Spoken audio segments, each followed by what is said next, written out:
Ríkisstjórn Samfylkingar og VG hefur nú starfað í eitt stormasamt ár. Af því tilefni ræðum við ítarlega við Jóhönnu Sigurðardóttur forsætisráðherra í þættinum. Hún telur að heppilegra hefði verið að fá reyndan alþjóða samningamann til að leiða Icesave-viðræðurnar í fyrra, fremur en Svavar Gestsson, og að ef til nýrra samningaviðræðna kemur sé helst mögulegt að lækka vextina. Hún segist yfir sín hneyksluð á fréttum innan úr bönkunum, þar skorti verulega á gegnsæið og erfitt sé að koma í veg fyrir að fyrrum útrásarvíkingar fá aftur í hendurnar fyrirtæki sem bankarnir hafa tekið yfir. Núna ætlum við að heyra viðtal sem Þóra Arnórsdóttir átti við Jóhönnu Sigurðardóttur fyrr í dag. Velkomin Jóhanna. Takk fyrir.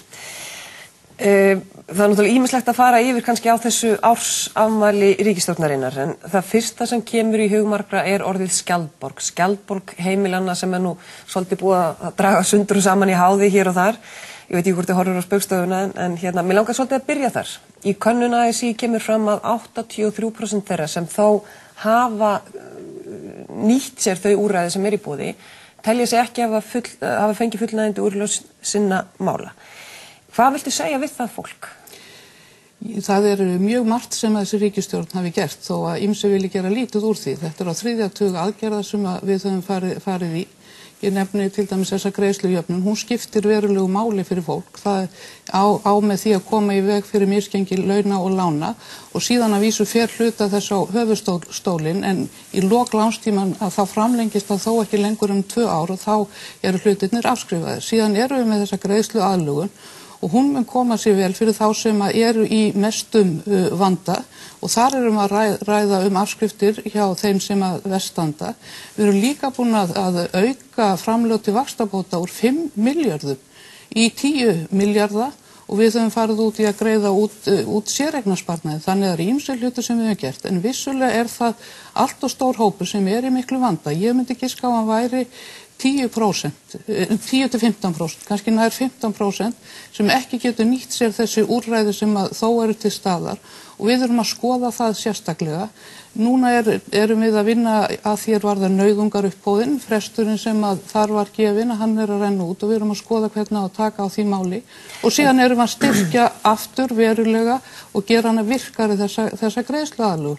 En ég skil vel þessi heimili sem í miklu vanda, og við erum alltaf með þetta í sífelldri endurskoðun. Þannig að heldur það sé misskilningur í almenningi að það sé ekki búið að gera nóg. Það alveg augljóst að fólki finnst ekki nóg að gert, og það sem sé búið að gera það sé ekki fullnægjandi. Og við horfum bara á myndina eins og hún blasir við núna á 9 ári, að þá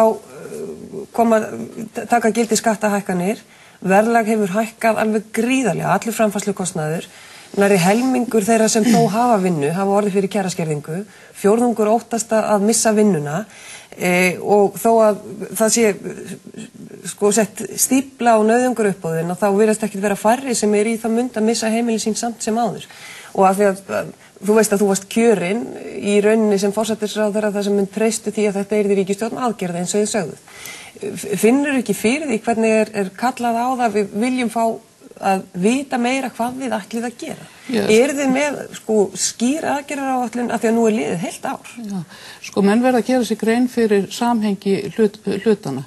Í hruninu þá tapaðist 7-föld þjóðarframleiðsla, og við höfum verið að vinna úr því máli, og ég tel að ríkisstjórnin hafi raunverulega unnið mikið afrek á þessu eina ári.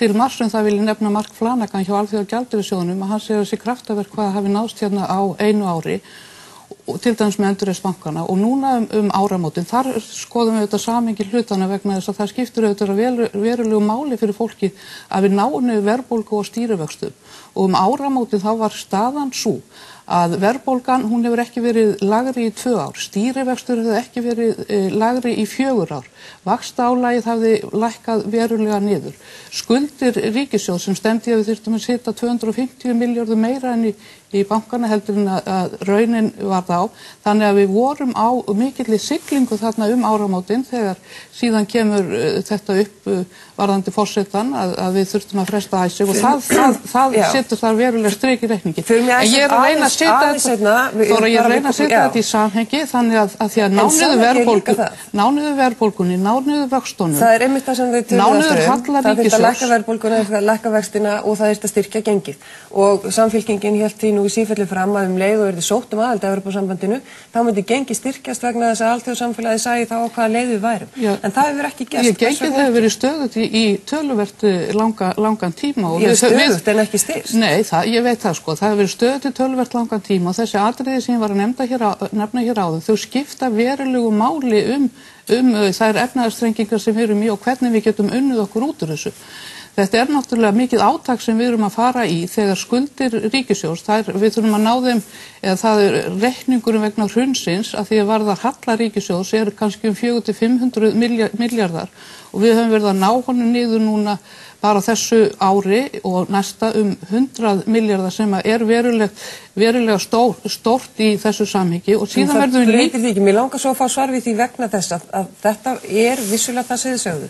Leið og verið sótt aðild að Evrópusambandinu, þá mun gengi styrkjast vegna þess að alþjóðasamfélagið sér á hvaða leið við erum, en það hefur ekki gerst. Hefur skýringar á því? Gengið hefur verið stöðugt og það hefur náttúrulega verðbólgan. Það er mjög mikill munur á því. Já, auðvitað mikill munur á því en við höfum verið að taka á hlutunum eins og ég hef sagt varðandi verðbólguna. Það skiptir máli, til dæmis til þess að geta lækka stýrivextina og það samhengi auðvitað milli þessa alls gengisins og stýrivaxtana og að ná niður vöxtunum, en þetta allt saman Þóra í rétta átt og við verðum að skoða þetta mál hvað þetta risavaxi verkefni sem að við erum í.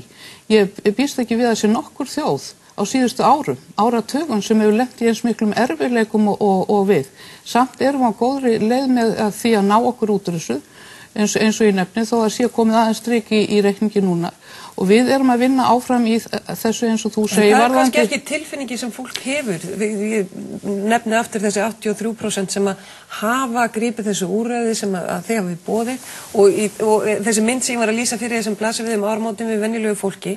Þannig að það er kannski ekki tilfinningi sem fólk hefur að hér sé allt á réttri leið þegar allt virðist vera á fótum frekar en hitt. Þessar aðgerðir sem við höfum farið í, þær duga langflestum. Ég viðurkenni það er ákveðin hópur þarna sem við þurfum að taka og við erum að því og það mun sjá stað á næstu vikum að við erum að styrkja þessu úrræði.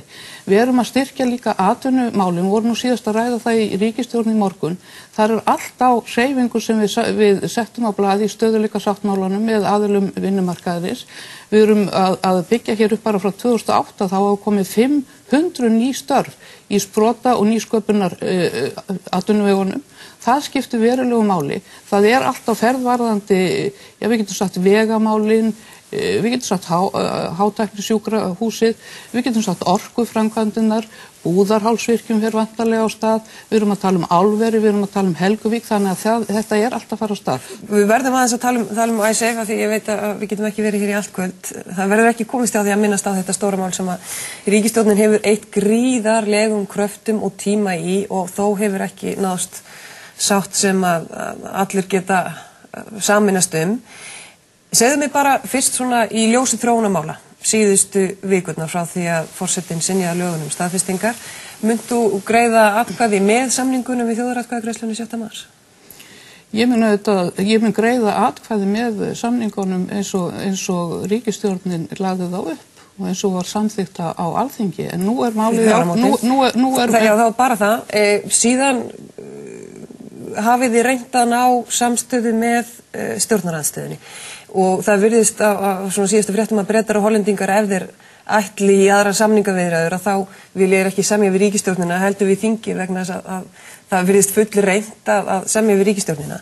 Hefði ekki verið hægt að ná pólitískri samstöðu fyrr upp á að ná bara í þennan slagkraft? Nei, þegar ég horfi aftur í tíma þá held ég að það hafi ekki verið hægt. Þetta málin þróuðust með þessum hætti. Held ég við þá stöð eins og uppi var áður en að forsetinn synjaði lögunum, þá held ég að við höfum náð eins langt eins og við gátum í þessu efni. Nú erum við að reyna að stilla málinu upp þannig að við getum náð niður vöxtunum. Það raunverulega kannski það litla sem hægt að hreyfa í þessu og ná fram hagstæðari vaxtakjörum. Heldur að það sé það eina sem hægt að hreyfa? Ég held það og þá erum við að skoða málin út frá því að nálgast þetta með nýrri nálgun í fjármögnun og þá að lækka höfuðstólinn niður og fá þá Hollendingarna og Bretana til þess að fallast á það að lækka vextina. En við verðum líka að horfa á á það þóra á sama tíma að þessi vextir miðað við bara þess sem gengur og gerist eru nú ekki háir. Menn deila nú mjög það, líka vegna eðli samningana, þetta sé ekki við erum að tala um að Haítí er að fá núna lán frá Alþjóðagjaldeyrissjóðnum og þar eru 5% vextir. Við erum að tala um Grikkland sem er í miklum erfiðleikum eins og við. Þeir eru að fá núna lán með 6% vextum. En þannig því Jón að fara að verja samninginu og segja hann er nú ekki svo slæmur en á meðan þá eru þó nokkrir sem að vilja meina að hann sé víslæmur og það sé, okkar málstæður sé miklu betri. Það sé hægt að ná niður bæði upphæðinni og vöxtunum og heldurðu eftir þína reynsla þessu máli eftir að segja að það sé ómögulegt og þetta sé bara bátt? Ég ekki að segja það, miðað við stöðuna sem upp komin og náttúrulega málið ekki búið eða fyrir þjóðaratkvæðagreiðslu hafnað þar, þá þurfum við að taka samningana upp við Bretana og Hollendingana. Ég held að það sé alveg ljóst. En mér finnst líka aldrei neitt spyrja þeirra spurningar. Hvað skeður ef að þetta verður fellt í þjóðaratkvæðagreiðslu og ef við náum einhvern samningum við Hollendingana og Bretana á bara næstu mánuðum eða kannski fram í haust. Er ekki einmitt búin að spyrja því margoft og engin svör búin? Já, við skulum nú sjá það að nú skuldálagið að versna hjá okkur, versnaði 50% bara frá áramótunum. Við erum að sjá það og við erum að sjá lánshæfismatið lækka. Og við vorum að sjá það að samdráttur yrði hugsanlega 2% á þessu ári. Nú gætan, af því við erum að gera þetta frávísbár, okkur ber að gera það, þá gæti samdrátturinn ekki verið 2% heldur 4-5%. Við vorum að sigla inn í það að sjá hagvöxt síðari hluta ársins og myndi það Þóra, ég verð að fá að segja það, að hvert prósent í hagvexti eru 15 milljarðar króna. Og við erum að sjá það að það er stopp. En spurningin þessi, þú varst í raun að biðja spurninguna, hvað gerist ef þessu verður hafnað? Já.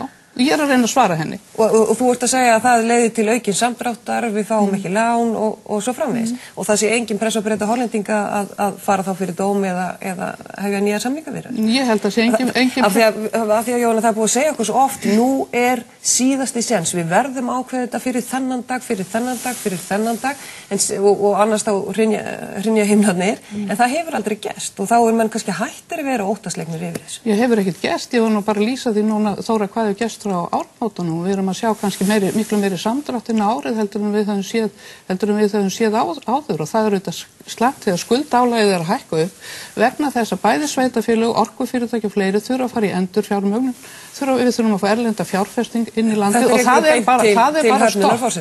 Mér langar aðeins að koma að hans þætti í þessu. Hann náttúrulega synjaði lögum staðfestingar sem voru samþykkt á Alþingi með meirihluta en meirihluta samt og hefur síðan gert víðreist og talað málstað Íslendinga hér og þar í fjölmiðlum. Hvað finnst þér hans þátt í þessu máli sem er á gagnrýni fyrir að reka eigin utanríkisstefnu? Já, hann auðvitað telur hans að vera að tala máli Íslendinga erlendis og ég ekkert að efast og draga það í efa. En það er ekki alltaf fullur samhljómur? Nei, það auðvitað slæmt, það ekki samhljómur á milli ríkisstjórnarinnar og forsetans, en ég ætla ekki að nýta það tækifæri sem ég hef hér til að álasa forsetanum einum öðrum hætti. Ég er bara að reyna að segja það hér að ég held að við getum náð lendingu í þessu máli, vonir standa til þess núna og ég er bara bjartsýn á það og auðvitað er það bara fínt ef að forsetinn er að taka málstað Íslendinga erlendis, alveg svo ríkisstjórnin hefur verið að gera. Það er alltaf talað eins og ríkisstjórnin hefur aldrei verið að taka málstað Íslendinga og við séum bara í bandalagi með Hollendingum og Bretum. Þetta er auðvitað til orða, sko ég segja. Hann hefur kannski verið með einhver myndi segja glannalegri yfirlýsingar en hann hefur tekið mun sterkar til orða en forsvarsmenn ríkisstjórnarinnar í viðtölu við erlenda fjölmiðla. Já, við erum í samningaviðræðum við þessa menn og auðvitað látum við þá heyra í okkur að við erum mjög ósátt við þetta gallaða regluverk Evrópusambandsins og teljum það að Hollendingar og Bretar hefðu átt að bera meira af þessu. Við erum að bera 52-53% af þessari skuld og þeir þá afgangin og við teljum að þetta hefðu átt að skiptast jafnan niður og auðvitað látum við þá heyra það að við séum mjög ósátt við þessa stöðu sem En er það nóg fyrir þá að segja nei? Nei, það er ekkert nóg, en það höfum verið í viðræðum við þá. Ég tel að við séum að ná þar árangri og við höfum verið að tala við á öllum vígstöðum. Það er náttúrulega mjög, það er raunverulega ótækt eins og þetta hefur verið, eins og hefur verið gert af Bretum og Hollendingum og raunverulega líka á Norðurlöndunum að það sé verið að tengja saman Icesave-málið og Norðurlandalánin og endurskoðanir hjá AGS. Ég hef marglátið á heyra það og ég meðal annars að fara til Brussel núna og í vikunni og ég mun taka þetta mál upp þar, þessar tengingar sem eru þar á milli. Hver er þetta að fara að ræða við þar? Ég mun ræða við ýmsa þar, meðal annars Barroso, forseta framkvæmdastjórnar Evrópusambandsins. En hefur rætt við Gordon Brown sjálfan afleiðingar hryðjuverkalagana og samtíma? Já, við höfum farið yfir það og það er náttúrulega eitt af því sem við höldum mjög á lofti og við gerum allstaðar. Þetta er náttúrulega ekki hægt að líða það, hvernig Bretarnir komið framkvæmt okkur með þessum hryðjuverkalögum og mér finnst þeir eiga til að svara fyrir það. Mér finnst þeir eiga til að svara fyrir það og ég hef kallað eftir því. Ég hef aldrei fengið svörum það, ekki frá Brown heldur. En ef þú hefur setið svona á mótunum eins og við tvær, hvaða svör fékkst? Ég talaði við hann í síma og síðan hitti ég hann stutt á loftslagsráðstefnunni en ég minna á það var þingnefnd í Bretlandi sem var á okkar bandum að þetta hefði ekki verið með sanngjörnum hætti beitt þessum hryðjuverkalögum gagnvart okkur. Ég hef látið hann heyra það og hann ætlaði að svara því og hann hefur ekki svarað því ennþá. Þannig að þetta er eitthvað sem að íslenska þjóðin mun alltaf muna og aldrei gleyma. Hvernig þeir fóru með okkur. Einmitt. Getur verið svona í þessu ferli að þetta við lýst reynsluleysi okkar á alþjóðavettvangi að semja svona gríðarstórt mál. Heldur þú að það hafi verið mistök að senda Svava Gestsson sem formann nefndarinnar á sínum tíma? Nei, ég vil ekki segja það, en ég hygg að það hefði verið skynsamlegt að fá einhvern vanan alþjóðlegan samningamann í lið með okkur þarna. Ég held að það hefði... En ertu þá ekki að segja það?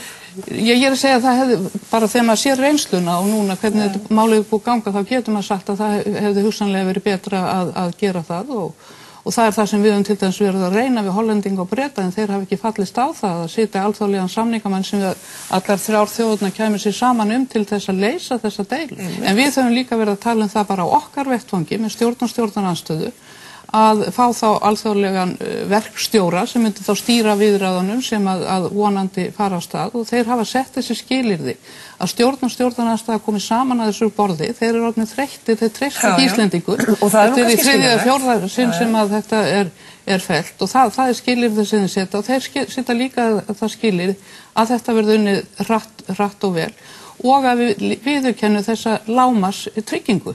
En það þýðir það ekki að við séum að viðurkenna að okkur hafi borið þessi greiðsla, það höfum við alltaf tíð haldið til haga. En við erum samt að skrifa upp á hana? Já, ég meina að þú getur farið aftur til október og farið þar í yfirlýsingar sem þar voru gerðar, þingsályktuna sem var samþykkt í október og svo framvegis. En við erum alltaf þegar við tölum við þessa menn, þá höldum við því til haga okkur hafi ekki borið þessari greiðsluskyldu. Þannig að þið eru alltaf að opna þeim möguleika að fara með málið fyrir dómstóla síðar?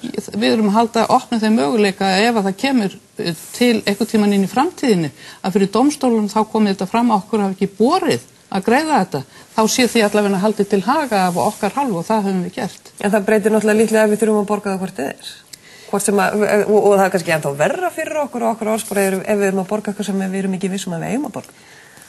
Já, en bara við erum ekki annar stöð. Málið er bara þannig vaxið. Þá getum við auðvitað átt skaðabætur á hendur þeim ef það kemur upp. En greiðslubyrðin, má ég aðeins bara segja með greiðslubyrðina, að því fólk er alltaf að tala um Icesave. Hún er 10–15% af landsframleiðslu. En hún er í erlendri mynt og það er það sem að skipta regi munurinn á því að erlendar skuldir má ég nefna ríkisfjármálin, hún er miklu meiri vandi heldur en Icesave. Þetta tæknilega gjaldþrot Seðlabankans, það er 20% af landsframleiðslu meðan hitt er 15%. Já, og bara vextir og verðbætur af þessari skuld Seðlabankans sem er 300 milljarðar, að það samsvarar 20 milljörðum sem er sama og við þurftum að fara í varðandi skattahækkanir núna. Þetta eru gríðar háar upphæðir, en munurinn er kannski sá og þarna eru skuldbindingar í erlendri mynt sem þýðir það að við þurfum að sitja hér uppi með gjaldeyrisöft árum saman sem að hefur svo afturlamandi áhrif á atvinnulífið. Já, síðan erum við með eignirnar sko. Ég held til dæmis að við fáum kannski meira að blasa við núna, við gætum fengið meira út úr Landsbankanum heldur en að menn þorði að vona. Já, það koma 1000 milljarðar út úr Landsbankanum og skuldi var 800 akkur lendum við þá í mínus. Það gæti stefnt í það að við hengjum kannski upp undir 100% út úr Landsbankanum og það er það sem við erum að vona að gerist. En síðan verða menn líka að halda þetta til haga sko í viðræðunum við Breta og Hollendinga og hvort við höfum að fara með máli fyrir dómstólana og þeir hafa hreinlega sagt að þá geti raknað upp ýmislegt sem þó hefur verið sett til hliðar með þessu samningum. Það er að segja þessi svokölluðu jafnræðisregla því við borguðum okkar fólki fullt meðan Hollendingar og Bretarnir fenguðu það ekki og þá er þessi skuld sem var 700 milljarðar þá getur hún farið í 1400 milljarðar. Það var sagt hvort það hafi ekki verið púka of mikið undir fjármagnseigendur og með því að tryggja alveg innistæður. Það er líklega ekkit mjög margir Íslendingar meðal Íslendingar sem eiga meira 4 milljónir innan banka.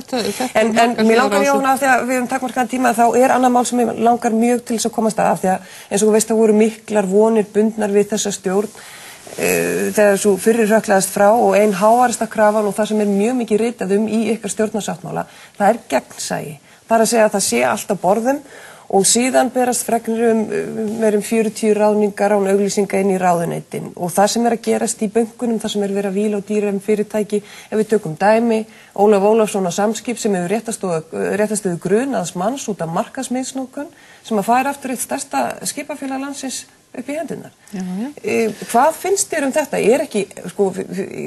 Þetta er ekki hið nýja Ísland sem að fólk krafðist hér með pottum og pönnum fyrir ára síðan. Alveg sammálaður í því að það þarf að auka hér allt gegnsæi og það hefur ekki verið nægjanlega mikið inn í bönkunum. En menn verða líka að vera klárir að því að ríkisstjórnin hefur ekki aðkomu inn í bankana.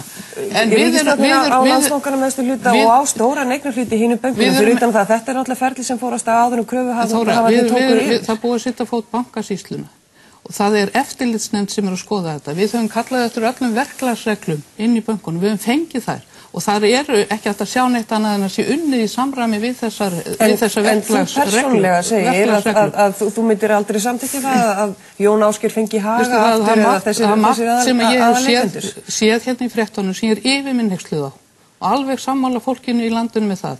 Og ég hef kallað eftir ég tala við efnaðars- og viðskiptaráðherra hvort það sé ekki hægt að gera meira í þessu.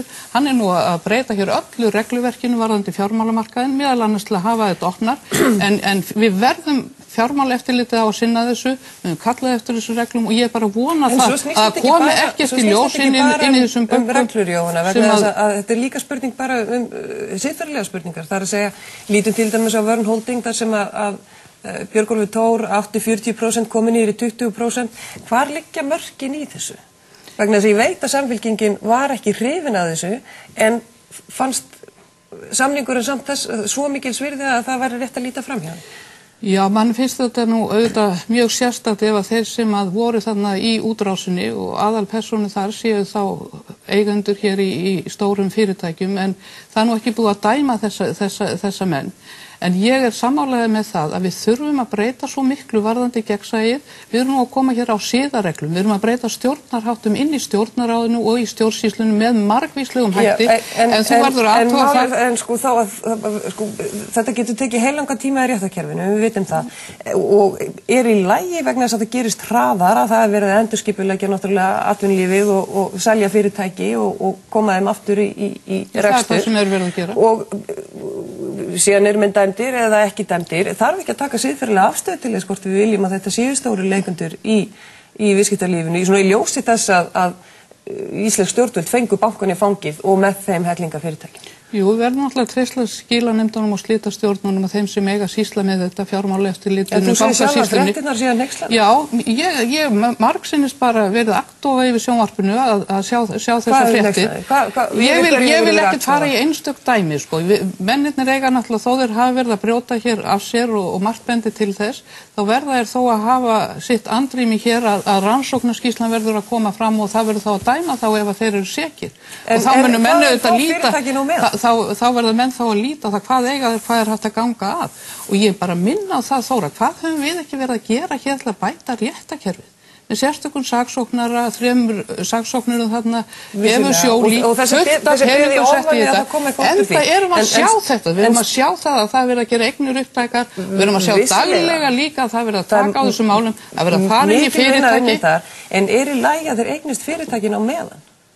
Málin veltast. Það er erfitt að byggilega koma í veg fyrir það en það er þó að ganga að eignum þeirra ef að þeir sannast að þeir eru brotlegir. En ég veit að þetta nokkuð sem að fólki svíður mjög og ég tek undir með fólki og ég hef marg ítrekað það við að gera allt sem að ríkisvaldi getur gert en hún getur ekki farið inn í bankana. Það 2007 þegar var verið að skipa bankastjóra pólitískt og bankaráð. Landsbankinn samt ríkisbanki og stjórnvöld eiga stóra hluti hinum bönkunum og hljóta geta haft þar áhrif og lagt línurnar fyrir það sem eru fulltrúar Nú verður vantarlega breyting á Landsbankanum. Það verður vantarlega auglistu hér bankastjóri skipað nýtt bankaráð. Það búið að gera það í hinum bönkunum sem komin mest undir erlendra eignar aðild. Þannig að við erum að sjá stórar og mikla breytingar. Rétt í lokin, það eitt sem að hefur kannski dálítið verið rætt að þú sem leiðtogi þjóðarinnar á erfiðum tímum talir ekki nógu mikið við fólki. Fólk finn ekki fyrir leiðtónum sem á að blása því von í brjóst og svona finn ykkur tilgang í því að bíta á jaxlinn og halda áfram í staðis að flýja land. Finnst þér þetta ósanngjarnt? Nei, sko ég skil alveg hvernig fólk innanbrjósts núna. Það reitt, vonsvikið með allt sem hefur verið að ske og nei, mér finnst það eiginlega ekki. Sko, ég að gera mitt besta og hef gert það allan tíman alveg eins og ég hef getað. Ef fólki finnst ég ekki koma nægilega oft fram, þá ég bara ánægð með það, þá vill fólk sjá mig. Og ég held að þessi ríkisstjórn hafi verið að vinna mjög gott starf og ég vil segja það hér að við Steingrímur vinnum mjög vel saman, mjög þétt saman sem hefur skilað þessum árangri sem að hefur meðal annars verið náttúrulega með atfylgi okkar þingflokka og ríkisstjórnarinnar. En ef við leggjum þetta saman, þar að segja, þú segir, það eins og fólk skynji ekki alltaf það góða sem þessi ríkisstjórn að gera og ég að gera mitt besta en fólki finnst það ekki sjá nóg af mér. Þarf þá ekki að bregðast við því með einhverjum hætti hvort sem að með vikulegum fundi eða hvað þannig að fólk heyri hvað að gerast, hvað framundan og heyri í þér sem átt að vísa veginn. Mér finnst ég nú vera mjög sýnileg alltaf í fjölmiðlunum og við erum með þessa fundi sem að nú nýbreytt nú ekki verið alltaf verið og það við höfum haldið oftast einu sinni í viku að þá höfum við fundi eftir ríkisstjórnarfundi þannig að ég held að það sé töluvert mikið sem við gerum í því efni. Það getur vel verið að megi gera meira í þessu efni en ég vil bara segja við þjóðina að ég að leggja mig alla fram til þess að gera það sem ég var treyst fyrir að rétta þessa þjóðarskútu og það mun ég gera svo lengi sem ég við þennan stjórnvöld. Takk fyrir komuna. Takk sömuleiðis.